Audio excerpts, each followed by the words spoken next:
চতুর্থ দৃশ্য। স্থান লাহোরের প্রাসাদ অন্তপুর। কাল প্রভাত। নূরজাহান একাকিনী মহার্ঘ পরজমকে মখমলে তাকিয়ায় হেলিয়া বসিয়াছিলেন। নূরজাহান, আমার জীবন একটা গভীর শূন্য গহ্বর। জল নাই, তাই রক্ত দিয়ে তাকে পূর্ণ করে রেখেছি। পূর্ণ গহ্বরের চেয়ে সেও ভালো।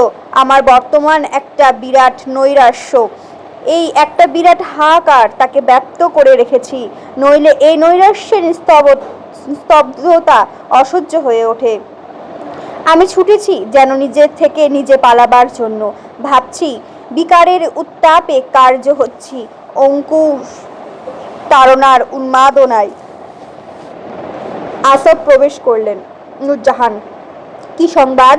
আসফ, মহম্মদ খাঁ স্বয়ং এসেছেন।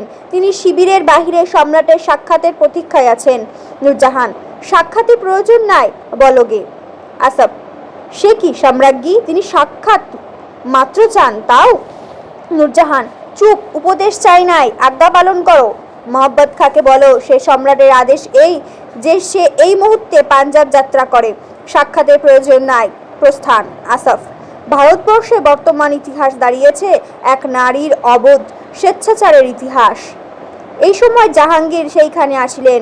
আসফ তাহাকে অভিবাদন করিলেন, জিজ্ঞাসা করিলেন, কি সংবাদ আসফ? আসফ, সম্রাজ্ঞীর কাছে আজ্ঞার জন্য এসেছিলাম। জাহাঙ্গীর, কি বিষয়ে? আসফ, এই সম্রাজ্ঞীর আজ্ঞা দেখুন, আর কিছু বলার প্রয়োজন হবে না।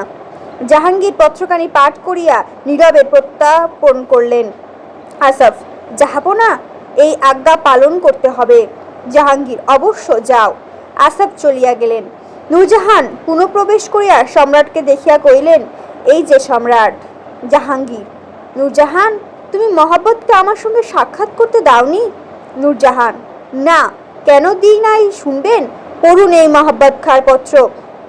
জাহাঙ্গীর পত্র লইয়া পাঠ করিতে লাগিলেন। নূরজাহান, সে তার জামাইকে দিয়ে এই পত্র পাঠিয়েছিল। কি আস্পর্ধা!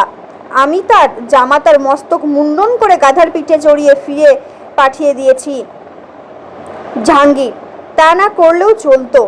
পত্র প্রত্যার্পণ করিলেন। নূরজাহান, চলতো? সাম্রাজ্যের একজন সামান্য প্রজা যে এরকম কথা বলতে পারে? সে যে সম্রাট, তার প্রাণ রক্ষার জন্য কি জামিন দিতে পারেন? এরকম দাবি, এরকম ভাষা যে সে ব্যবহার করতে পারে, তার কারণ সম্রাট তাকে অত্যাধিক ন্যায় দিয়েছেন। জাহাঙ্গীর, নূরজাহান, তুমি আমার সঙ্গে সাম্রাজ্য সম্বন্ধে এই রকম বাক্যলাপ করো যেন আমি দুগ্ধপোষ্য শিশু, আর তুমি দ্বিতীয় বাইরাম খাঁ। নূরজাহান, মহম্মদ খাঁ সাম্রাজ্যের একজন, যে সে সামান্য প্রজা নয়, সে সৎ, গর্বী, ক্ষমতাশালী। তিনটে ভয়ানক গুণ মনে রেখো। নূরজাহান, আমার প্রতি সম্রাটের বিশ্বাস না থাকে, রাজ্যে রশ্মি সম্রাট নিজের হাতে ফিরে নেন। জাহাঙ্গীর, না প্রিয়ে, আমি যা পরিত্যাগ করেছি তা আর ফিরে নিতে চাই না। সাম্রাজ্য ধ্বংস হয়ে যাক, আমি ক্ষুব্ধ নই। নূরজাহান ক্ষণেক স্তম্ভিত হইয়া রহিলেন, পরে কহিলেন, কি হয়েছে নাথ? এমন কিছু ঘটেছে কি যাতে আমার প্রভু আমার ওপর বিরক্ত হয়েছেন? জাহাঙ্গীর, তোমার ওপর বিরক্ত হব আমি? তোমার কি মোহমন্ত্রে আমায় মুগ্ধ করে রেখেছ হে জাদুকরী? তোমার কি বিষাক্ত নিঃশ্বাসে আমায় অভিভূত করে রেখেছ হে কালো ভুজঙ্গী?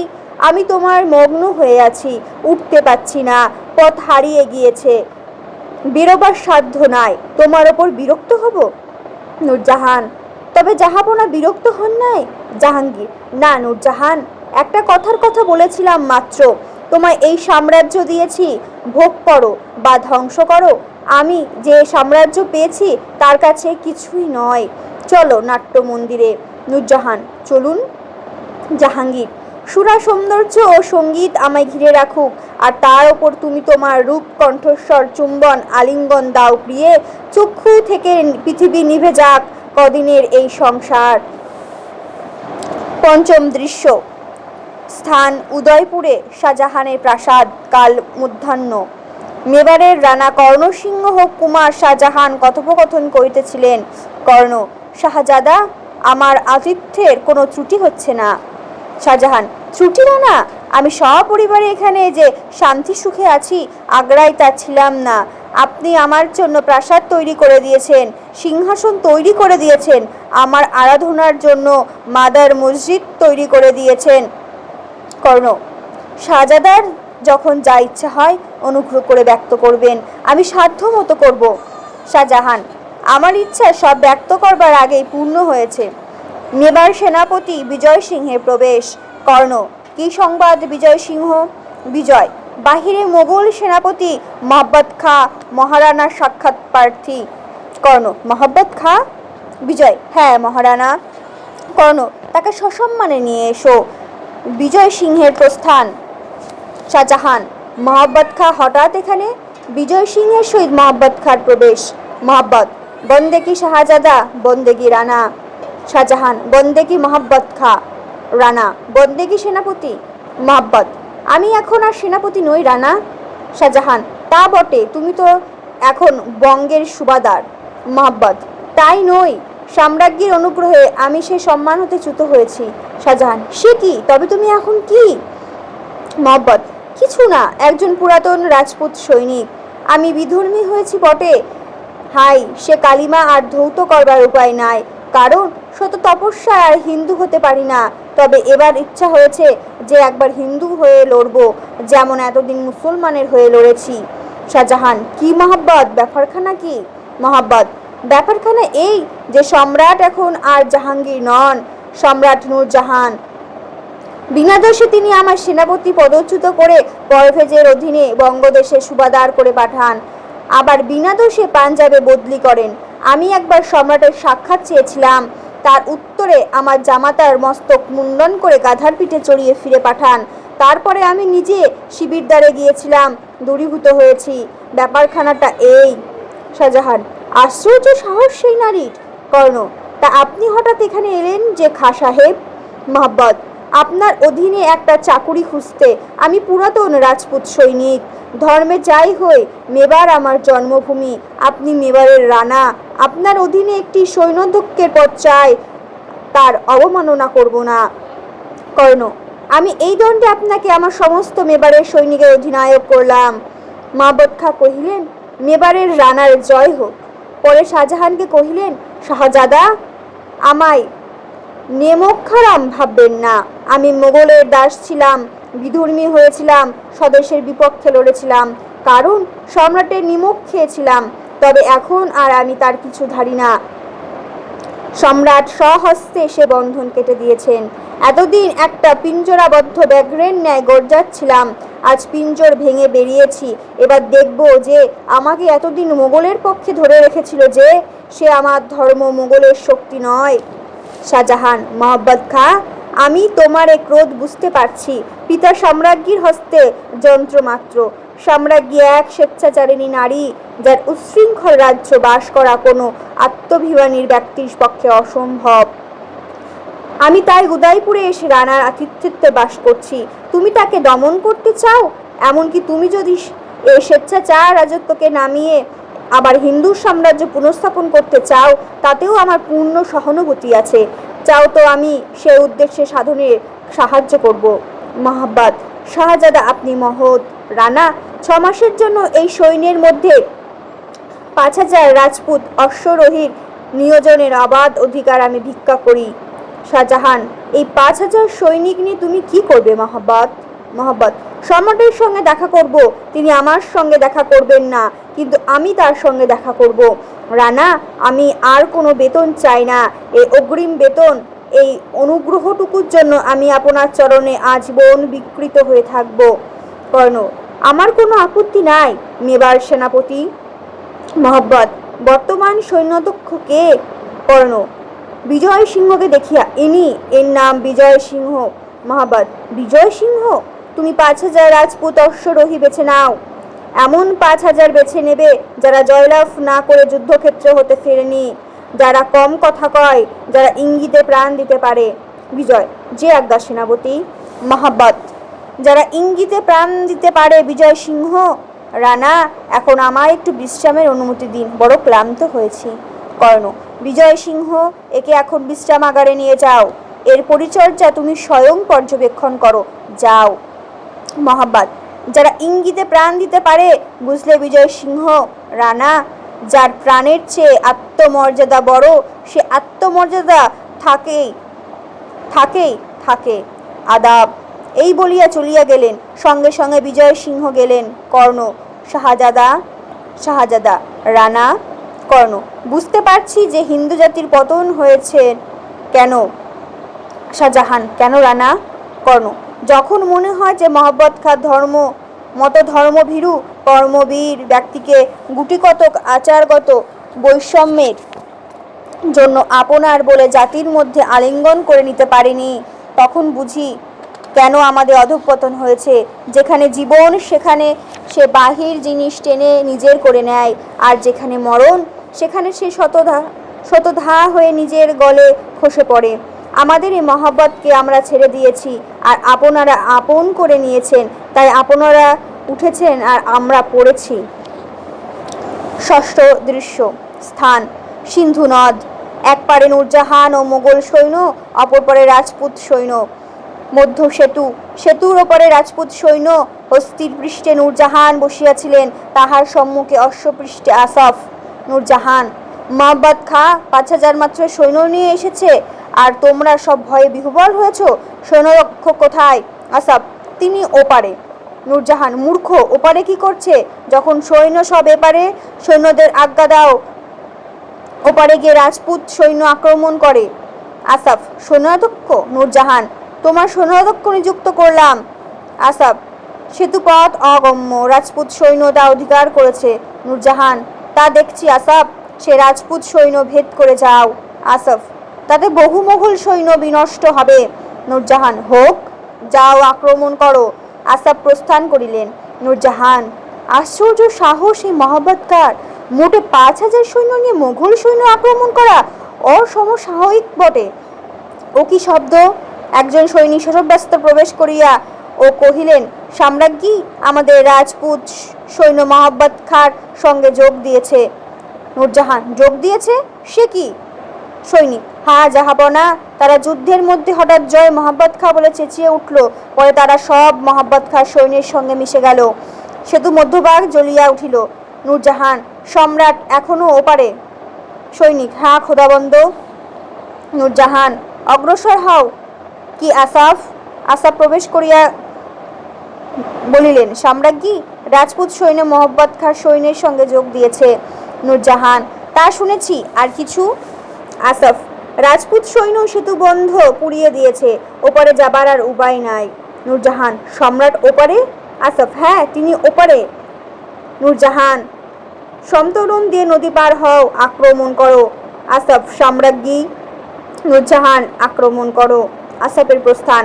সৈন্যগণ জলে ঝাঁপাইয়া পড়িয়া সমতরণ দিতে লাগিল। মহাব্বত খাঁ সৈন্যগণ সেতু ছাড়িয়া এপারে আসিয়া সেই সৈন্যের ওপর বন্দুক চালাইতে লাগিল। নূরজাহান ওপারে হইতে ইহা দেখিতেছিলেন। পরে মাহাতোকে কহিলেন, মাহাতো, হস্তি চালাও, ওপারে চলো। মাহাতো, খোদাবন্দ। নূরজাহান, চালাও। পট পরিবর্তন। দৃশ্যান্তর। স্থান সিন্ধু নদের তীরে সম্রাটের শিবির। কাল প্রভাত। দ্বারপার্শ্বে ২ জন প্রহরী দাঁড়িয়েছিলেন। বাহিরে কোলাহল হইতেছিল। প্রহরীদ্বয়, এসব কি? ২ জন সৈনিক শশব্যস্ত সেই স্থান আসিল ও জিজ্ঞাসা করিল, এই যে বাদশাহ কই? প্রথম প্রহরী, কি হয়েছে? বাহিরে এত গোল কেন? প্রথম সৈনিক, বাদশাহ কোথায়? শীঘ্র বলো। প্রথম প্রহরী, কি হয়েছে শুনি আগে। দ্বিতীয় সৈনিক, রাজপুত সৈন্য শিবির আক্রমণ করেছে। প্রথম প্রহরী, সে কি? কোন রাজপুত সৈন্য? দ্বিতীয় প্রহরী, কত সৈন্য? দ্বিতীয় প্রহরী সৈনিক, ৫,০০০। যাও, বাদশাহকে খবর দাও এখনই। দ্বিতীয় প্রহরী, আর আমাদের সৈন্য? প্রথম সৈনিক, সব ওপারে। দ্বিতীয় প্রহরী, তারা খবর পায়নি? দ্বিতীয় সৈনিক, পেয়েছে, যাও, আগে বাদশাহকে খবর দাও, সময় নেই। প্রথম প্রহরী, আমি ডাকছি বাদশাহকে। দ্বিতীয় প্রহরী, আমাদের সৈন্য ওপারে কত? প্রথম সৈনিক, যুদ্ধ করছে, মরছে, আর কি করবে? রাজপুত সৈন্য খেপেছে, আর নিজে মহাব্বত খাঁ তাদের সেনাপতি। নৈপথ্যে বন্দুকের ধ্বনি, ওই ওই। দ্বিতীয় সৈনিক, ওই এসে পড়ল। যুদ্ধ করিতে করিতে মহাব্বত খাঁর সৈন্য ও সম্রাট সৈন্য প্রবেশ করিল। মহাব্বত খাঁর সৈন্যের পশ্চাৎ মহাব্বত খাঁ। মহাব্বত, আর বধ করো না। সৈনিকগণ ক্ষান্ত হইলে মোহাম্মদ খাঁ কহিলেন, মুঘল সৈনিকগণ, অস্ত্র রাখো, নহিলে বৃথা তোমাদের হত্যা করতে হবে। তোমাদের প্রাণ নিতে চাই না, আমি সম্রাটকে চাই। অস্ত্র রাখো যদি বাঁচতে চাও। সম্রাট সৈন্যগণ অস্ত্র পরিত্যাগ করিল। মোহাম্মদ, এখন সম্রাটকে ডাকো। এই যে সম্রাট। আদব জাহাপনা। জাহাঙ্গীর প্রবেশ করিলেন। জাহাঙ্গীর, এইসব গোলমাল কিসের? এ কি মোহাম্মদ খাঁ? মোহাম্মদ, হ্যাঁ জাহাপনা। জাহাঙ্গীর, এর অর্থ কি মোহাম্মদ? ব্যাপার কি এ বেশে এভাবে? মোহাম্মদ, নহিলে দেখলাম সম্রাটের দর্শন পাওয়া অসম্ভব।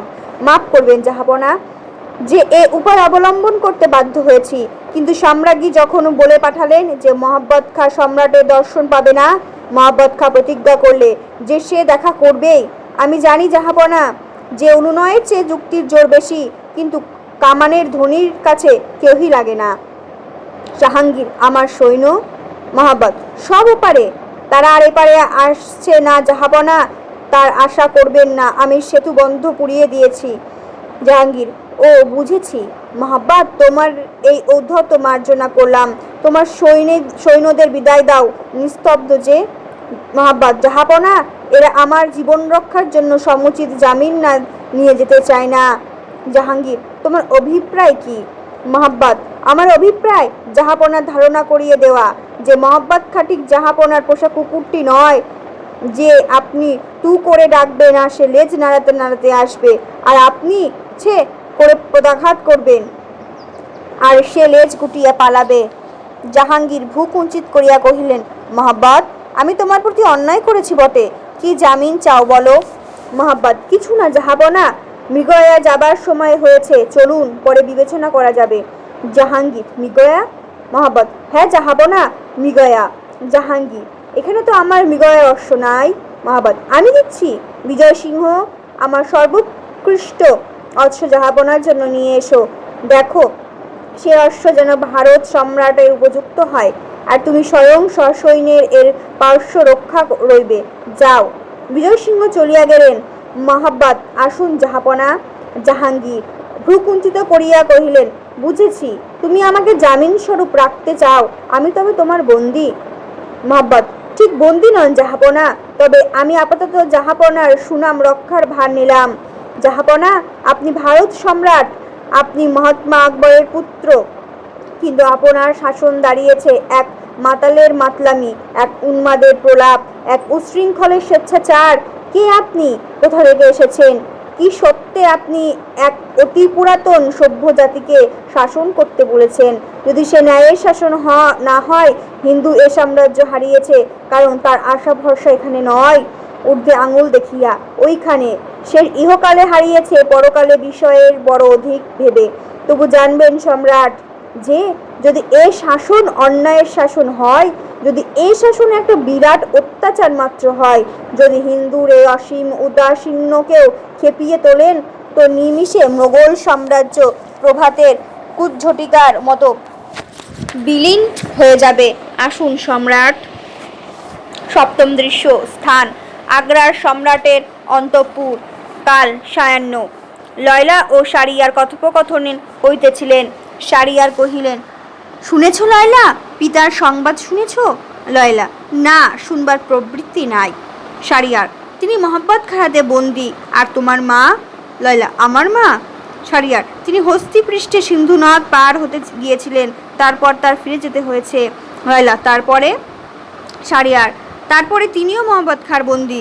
তিনি আর আসাফ নানা জায়গায় মোহাম্মদ খাঁর সৈন্যের কাছে পরাজিত হয়ে শেষে মোহাম্মদ খাঁর বশ্যতা স্বীকার করেছেন। লয়লা, কিয়া বাত, পাপের শাস্তি শুরু হয়েছে, ঈশ্বর আছেন। শারিয়ার, লয়লা, তোমার আচরণ আমার কাছে একটু। লয়লা, অদ্ভুত ঠেকে না, এজন্যই তো তোমায় এত ভালোবাসি। শারিয়ার, তোমার চরিত্র আমার কাছে অদ্ভুত ঠেকে বলে? লয়লা, না, তোমায় ভালোবাসি কারণ তুমি নেহাতি গো বেচারি। শারিয়ার, তোমায় আমি এতদিনে বুঝতে পারলাম না। লয়লা, পারবে না প্রিয়তম, একটা কথা জিজ্ঞেস করি, আমি ছাড়া সবাইকে কি বুঝতে পেরেছ? তোমার ভাইকে, তোমার বাপকে ঠিক বুঝেছ? শারিয়ার, তা বুঝেছি বোধ হয়।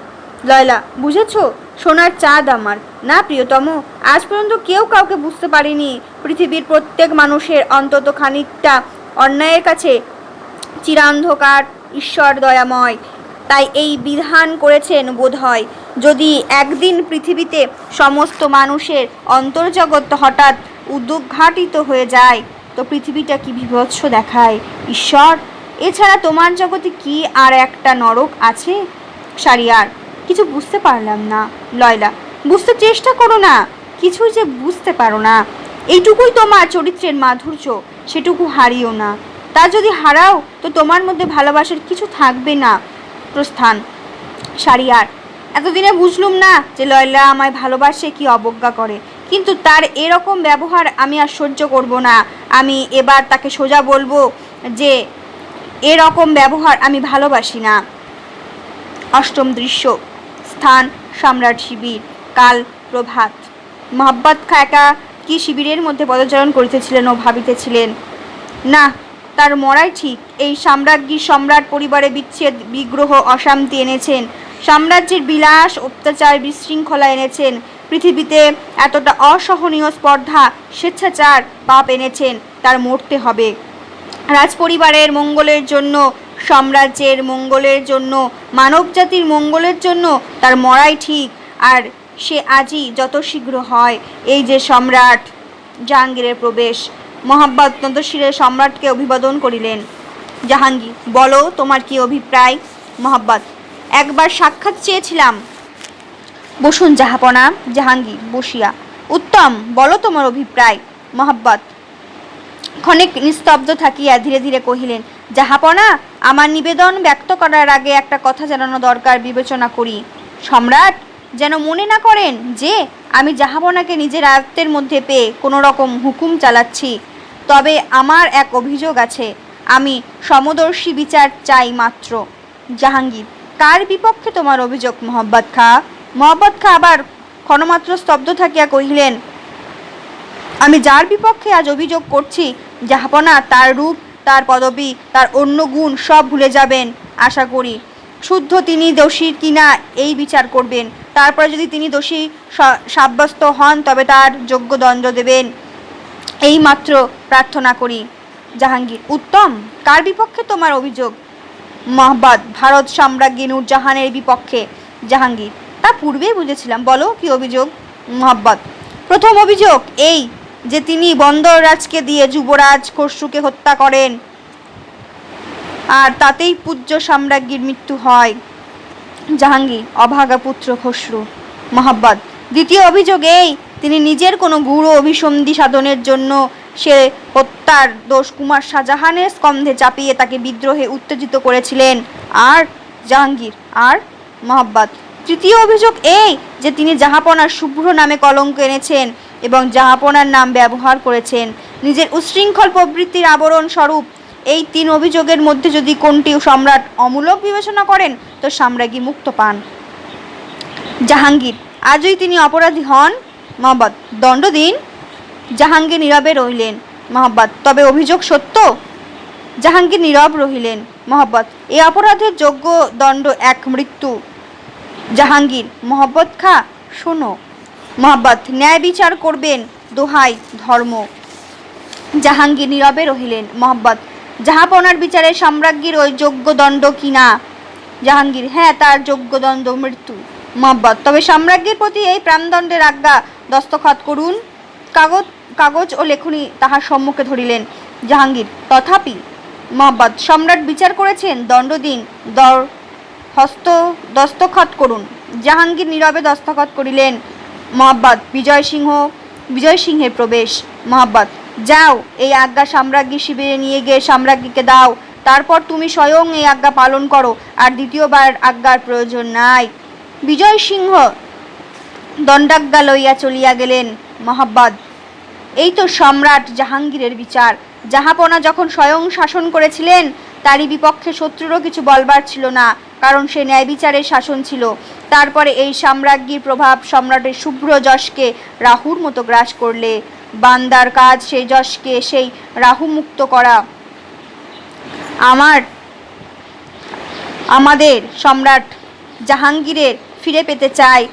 তারপরে আমার শেষ কাজ। বিজয় সিংহ পুনঃপ্রবেশ করিলেন। সাম্রাজ্ঞীর মৃত্যুর পূর্বে একবার সম্রাটের সাক্ষাৎ ভিক্ষা করেন।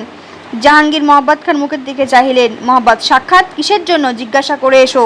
বিজয় সিংহ চলিয়া গেলেন। জাহাঙ্গীর নীরবে ভূতলে চাহিয়া রহিলেন। মহব্বত, জানি না সম্রাজ্ঞী নূরজাহান কি মন্ত্র বলে জাহাপনার মতো ন্যায়পরায়ণতাকে গ্রাস করে রেখেছিলেন, কিন্তু সে মোহ, সে মেঘ যখন সরে যাবে তখন জাহাপনায় আমার ধন্যবাদ দেবেন জানি। ক্ষণপরে বিজয় সিংহ পুনঃপ্রবেশ করিয়া কহিলেন, সম্রাজ্ঞী বললেন যে স্ত্রীর মৃত্যুর আগে একবার স্বামীর দর্শন ভিক্ষা করে। মহব্বত, আচ্ছা তাকে এখানে নিয়ে এসো। বিজয় সিংহ চলিয়া গেলেন। মহব্বত আবার জাহাঙ্গীরের সম্বোধন করিয়া কহিলেন, সাবধান জাহাপনা, সম্রাজ্ঞীর মন্ত্রমুগ্ধ হবেন না, নিজের প্রবৃত্তির ওপর রশ্মি টেনে রাখবেন, মনে রাখবেন আপনি সেই সম্রাট জাহাঙ্গীর। বিজয় সিংহের সহিত নূরজাহানের প্রবেশ ও অভিবাদন। নূরজাহান, এ দরখাস্ত। জাহাপনা। জাহাঙ্গীর নীরব রহিলেন। নূরজাহান, তবে এ জাল নয়, সত্যই এ জাহাঙ্গীরের স্বাক্ষর? আমি তাই জানতে চেয়েছিলাম, আমার অবিশ্বাস হয়েছিল, এখন দেখছি যে সত্য। আর আমার কিছু বক্তব্য নাই, এ মরণে আমার কোনো ক্ষোভ নাই জাহাপনা। আমি মরছি আমার প্রিয়তমের হাতে, সে মৃত্যু আমার প্রিয়, আমি সেই মৃত্যুকে আমার জাহাঙ্গীরের দান বলে আলিঙ্গন করব। তবে মরবার আগে একবার আমার প্রিয়তমের হাতখানি চুম্বন করে যায়, যে হাতখানি আমার মৃত্যুর আজ্ঞা দস্তখত করেছে। প্রিয়তম বলিয়া জাহাঙ্গীরের হস্তখানি চুম্বন করিলেন। জাহাঙ্গীর, নূরজাহান, এ দস্তখত আমার নয়। নূরজাহান, এ দস্তখত জাহাপনার নয়। জাহাঙ্গীর, নূরজাহান, আমার শত অপরাধ, তবে সে শত অপরাধের আমার কাছে কিছুই নয়। আমার প্রাণাধিক পুত্রের হত্যা, সম্রাজ্ঞীর এবার মৃত্যুও যখন নির্বাক হয়ে সহ্য করেছি, তখন বুঝতে পারো নূরজাহান যে এ দস্তখত আমার নয়। আমার হাত দস্তখত করেছে বটে, কিন্তু এ দস্তখত মহব্বত খাঁর। নূরজাহান মহব্বত খাঁর পানে চাহিয়া, বুঝেছি, আর আমার কিছু বলবার নাই। মহব্বত খাঁ, তুমি জিতেছ। যখন তুমি জাহাঙ্গীরের হাত দিয়ে নূরজাহানের মৃত্যুর আজ্ঞায় দস্তখত করিয়ে নিয়েছ, যা পৃথিবীতে কেউ পারত না, তখন আমার সম্পূর্ণ হার। মহব্বত খাঁর দিকে ঈষৎ নতশির হইলেন। তবে মনে রেখো মহব্বত খাঁ, এ জয়ে তোমার গৌরব নাই। আমি দুর্বলা নারী মাত্র, তুমি বীর, তুমি পুরুষ। আমি যাই হই নারী মাত্র, এ জয়ে তোমার পৌরুষ নাই। আমি অবনত শিরে আমার পরাজয় স্বীকার করি জাহাঙ্গীরকে। তবে জয়নাথ, এই জীবনের রাজ্য হতে মরণের দেশে, এ আলোকের লোক হতে অন্ধকারের গহ্বরে, এই উৎসবের মন্দির হতে নিস্তব্ধতার জগতে বিদায় দিন প্রাণেশ্বর জানুপাতিয়া। জাহাঙ্গীর উঠিয়া নূরজাহানকে উঠাইয়া বক্ষে ধরিয়া কহিলেন, নূরজাহান, আমার জীবনের আলোক, আমার হৃদয়ের অধীশ্বরী, আমার ইহজগতের সর্বস্ব। নূরজাহান, প্রিয়তমের প্রেমের আলোক আমার মৃত্যুপথ আলোকিত করুক। প্রাণেশ্বর, মরতে ভয় করি না, কিন্তু সত্য কথা, মরতে আমার ইচ্ছা ছিল না। কে মরতে চায়? যে চিররুগ্ন, যে চিরনির্বাসিত, যার সংসারে কেউ নাই বা সব গিয়েছে, যাকে মানুষ পরিত্যাগ করেছে, ঈশ্বর অভিশাপ দিয়ে মুখ ফিরিয়ে নিয়েছে, সেই মরতে চায় না। কম্পিত স্বরে, আমার তো সব ছিল, অনুরূপ রূপ, অতুল ঐশ্বর্য, দেবতার মতো স্বামী, আমার সব ছিল। কম্পিত স্বরে, আমার এখনো বেঁচে থাকার আশ মেটেনি, ভোগ করে আশ মেটেনি, ভালোবেসে আশ মেটেনি। নাথ, প্রিয়তম, জীবিতেশ্বর। জাহাঙ্গীরের বক্ষে পড়িয়া কাঁদিতে লাগিলেন। জাহাঙ্গীরে গদগদ স্বরে কহিলেন, মহব্বত, মহব্বত সম্রাট। জাহাঙ্গীর, একটি অনুরোধ। মহব্বত, আজ্ঞা করুন সম্রাট। আমি প্রতিজ্ঞা করছি যে ভারত সম্রাটের যে কোনো আজ্ঞা তার ভক্ত প্রজা মহব্বত খাঁ অবনত শিরে পালন করে।